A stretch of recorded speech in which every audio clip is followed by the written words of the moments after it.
Kasabay naman ang pagdiriwang ng World Teachers Day, binigyang parangal ng ilang mambabatas ang ambag ng mga guro sa paghubog ng mga kabataan at ng bansa. Si Sofia Potenciano, una sa balita.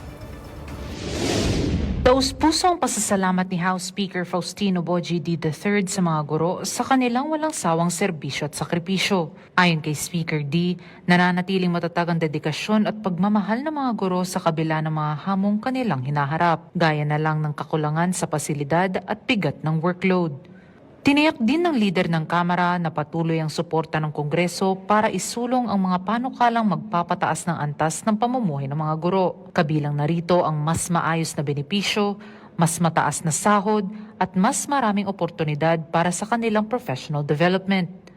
Samantalang nanawagan si Quezon City 5th District Representative PM Vargas na bigyang pansin ang kakulangan ng teaching personnel at kawalan ng permanenteng trabaho lalo na ng mga volunteer teachers. Para tugunan ito, isinusulong ni Representative Vargas ang dalawang panukalang batas. Una rito ang Distant Public School Teachers Incentive Bill na layong makapagbigay ng buwanang allowance sa mga guro sa malalayong lugar. At Plantilla Positions for Volunteer Teacher Bill na makapagbibigay ng permanenteng posisyon sa mga volunteer teachers na nakapagsilbi na ng 5 taon.